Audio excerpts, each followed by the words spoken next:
ప్రాణ స్నేహితుడైన షణ్ముఖన్న గారు మా పిల్లల కోసం మా ఊరికి ప్రతి సంవత్సరము 1 లక్ష రూపాయలు ఖర్చు పెడతానని నాకు మాట ఇచ్చినాడు. నా కోసము పిల్లలకు కానీ ఇక్కడ పర్స ఏం జరిగినా ప్రతి సంవత్సరము ప్రస్తుతం 1 లక్ష రూపాయలు ఇస్తున్నాడు.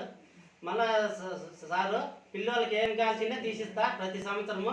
అప్పుడే ఒక సంవత్సరం ప్లేట్లు పంచినాము, తట్లు పంచినాము, మళ్ళీ ఒక సంవత్సరం నోట్బుక్లు పంచినాము, మళ్ళీ ఈ సంవత్సరం బ్యాగులు పంచుతామని మా కోరిక మేము చెప్పంగా మా సార్ అన్నిటికీ సాయం చేస్తున్నాడు. తమిళనాడుకి చెందిన షణ్ముఖి మా ప్రాణ స్నేహితుడు. ఆయన మేమేం చేయాలంటే అది చేసేస్తాడు మా కోసం, మా ఊరి కోసం, మా పంచాయతీకి. పార్టీ తరఫున రాజకీయం తరఫున అట్లేం లే. మా స్నేహితుడు ఎవరికి ఏమి వెళ్ళాలో అన్నీ ఇస్తాడు, ఏం కావాల్సిందే. Thank you very much.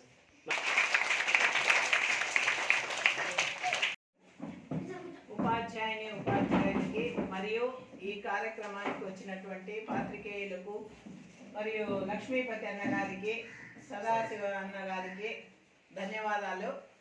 ఈ కార్యక్రమం ఎందుకు నిర్వహిస్తున్నామంటే మన గ్రామవాసి మస్కవంకపల్లి గ్రామవాసి అయినటువంటి షణ్ముఖం సార్ గారు మీకు తెలుసు కదా. మీరు చిన్నపిల్లలు అప్పుడు ముందు ఫస్ట్ సెకండ్ క్లాస్ లో ఉన్నప్పుడు మీకు నోట్బుక్స్, ప్లేట్స్, గ్లాసులు అన్నీ సప్లై చేయడం జరిగింది. ఇప్పుడు ఆయనంతకు మనమేం పిలవలే, ఆయనంతకు ఆయనే వచ్చి మేడం మా గ్రామస్తులైన మా పిల్లలకి నేను మంచి బ్యాగులు ఇవ్వాలనుకుంటున్నాను అని చెప్పడం జరిగింది.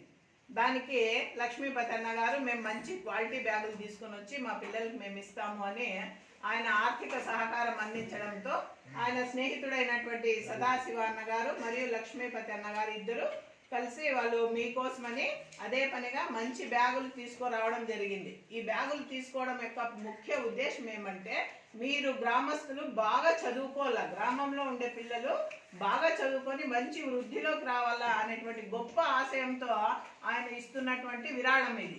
కాబట్టి దానిని మీరు వమ్ము చేయకోకుండా ఆయన పెట్టుకున్నటువంటి నమ్మకాన్ని నిలబెడుతూ బాగా చదువుకుంటారా మీరు.